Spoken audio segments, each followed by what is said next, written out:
Hello my friends, I'm Professor Hans von Puppet. Recently I've been making a lot of promotional videos for chiropractors where I talk to a crash test dummy about why he should visit the chiropractor after an accident. Good heavens, are you okay? Yeah, I'm fine. It's all part of the job. Are you For these, I used a stock shot of a CGI crash test that I bought from a stock footage house. That worked fine, but when a particularly imaginative chiropractor wanted to see more different kinds of crashes in these videos, I came up with the clever idea of creating this vehicular mayhem using a video game, specifically Grand Theft Auto 5, specifically on the Sony PlayStation 4.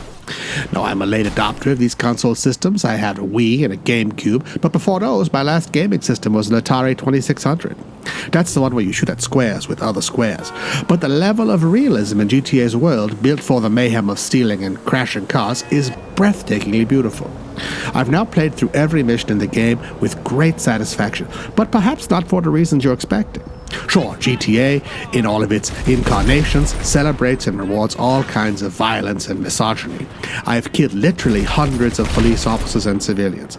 At night, the streets are thick with prostitutes whom you can patronize just by tooting your horn and driving someplace private. You have to break so many laws even to get the police to chase you, and if you can stay out of sight for a minute or two, they lose interest and let you go. These non-good citizen behaviors have been, correctly probably, complained about by parents who don't want their children learning or even seeing such behavior. But these consequence-free killing sprees are not why I enjoy GTA. It's the world itself. Los Angeles, the city where I live, has been lovingly remade as Los Santos in the state of San Andreas, a small, The Prisoner-like island state that contains most of the landscapes of the great state of California. People always say LA is so wonderful because you can drive from the beaches to the mountains in an hour, when in GTA you can do it in about 3 minutes. You don't really even have to stop at the traffic lights. I'm telling you, in the real world it takes a lot to steal a sports car, have it painted chrome, and drive around digging on the reflections. But in GTA, it's a piece of cake. Oh, that's right. Who's big pimpin' now? And then, when you hit someone while admiring your mirror finish, you can just become an agent of chaos, crashing into as many cars as possible, until you can no longer steer, until you exploit every thrill possible out of your silver rage rocket, and go off into the country to look at some cows. Yes, they have cows. And moonlight. And windmills. And lots of other wildlife as well, some of which, like the cougars, will eat you if you're not careful. I guess my point is that GTA is not all about boosting cars, pulling heists, and stopping prostitutes. It's also about nature, and weather, and beauty. It's full of trees, and animals, and birds, and oceans, and people, and cars, all of whom have been faithfully motion captured from reality and rendered here in this beautiful simulacrum. Every time I play GTA, I marvel at the level of detail, at how perfectly they got the color and the quality of light. On the beach in Santa Monica or the forests of Big Sur, how every character has their own walk that shows their personality.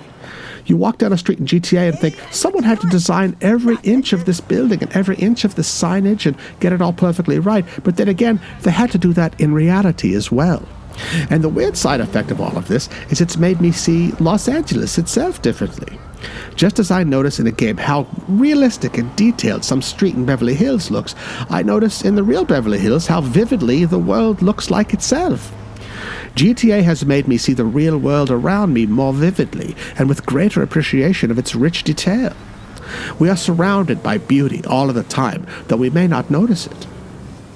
If someone made a video game or a painting of the room you're sitting in right now, and they captured its essence in every detail, you would be stunned by its beauty. But the reality of it is already there, in even greater detail right in front of you. You may think GTA is all about fulfilling violent fantasies, but it has helped me to see more of this beauty every day as I move through the world. And to be honest, sometimes it is fun to dress up like a prostitute, turn on the invulnerability and exploding bullets, and just blow the hell out of everything. What do you think? Is this misogynistic or female empowering? It's a close call. Please let me know what you think in the comments. There are lots of other great videos about GTA on YouTube. Especially I like Wisecrack's video where they go into great detail about the satiric qualities of its characters and story. Oh, I love it when things everyone thinks is low culture turn out to be such accomplished pieces of work. Please be sure to like and subscribe and all that jazz, and look for me on GTA Online. I'm called Professor Puppet. I'll see you soon.